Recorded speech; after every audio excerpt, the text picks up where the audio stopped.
ગમે તેને સાધુ ન કહેવાય, ગમે તેને સંત પણ ન કહેવાય, અને ગમે તેને સાધક પણ ન કહેવાય. સાધક કોણ? સાધુ એટલે શું અને સંત એટલે શું? આ ત્રણની વ્યાખ્યા અલગ અલગ છે, ત્રણનો પરિચય અલગ અલગ છે. સાધક એ છે કે જે સત્સંગ કર્યા પછી, કોઈ ગુરુ કર્યા પછી નક્કી કરે કે મારે હવે ભગવાનના માર્ગે જ ચાલવું છે, ઈશ્વરના માર્ગે જ ચાલવું છે. જે હરિના માર્ગે, ભગવાનના માર્ગે જે ચાલવાનું નક્કી કરે એ સાધક છે.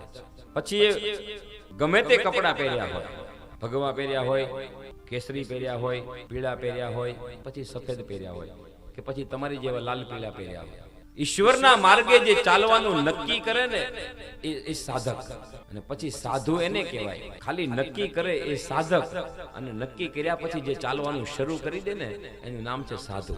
ખાલી નક્કી કરે એમ નહીં, એના માર્ગે ચાલવાનું શરૂ પણ કરી દે. ઈશ્વર સુધી પહોંચવાની એની યાત્રા, એની ગતિ શરૂ થઈ જાય, એના માર્ગે એ હાલવા માંડે.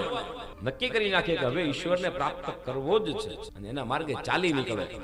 એ બધા સાધુ, એને સાધુ કહેવાય છે. જે ઈશ્વરના માર્ગે, ઈશ્વરના માર્ગનો જે વટે માર્ગું છે એ સાધુ. ચાલવાનું નક્કી કરે એ સાધક, ચાલી નીકળે એ સાધુ. અને બધા જે ચાલી નીકળે ને એ કઈ પાછા બધા પહોંચતાય નથી. ચાલી તો ઘણા નીકળે, પણ વચ્ચે ઘણા બધા પડાવ આવે છે બાપ, માયાના પડાવો આવે છે. સાધુ બન્યા પછી એ માયા નડે છે. પછી કોઈક આશ્રમ બાંધવામાં પડી જાય, કોઈક ગાયું હાંચવામાં પડી જાય, કોઈક ઓલી માનવ સેવાના કાર્યમાં પડી જાય.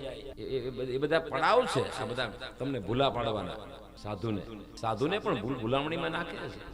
હિમાલયમાં કઈ ઓછા ખાતમુહૂર્ત નથી થતા, ન્યાય રોજ ખાતમુહૂર્તો થાય છે આશ્રમોના. એ પછી એમાં પડી જાય એટલે પાછો એનો માર્ગ ચૂકી જાય.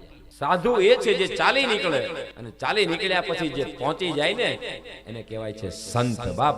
જે ઈશ્વરના દરબાર સુધી પહોંચી જાય, જેને સાક્ષાત્કાર થઈ જાય, જેને બ્રહ્મ સિવાય કોઈની નથી પડી.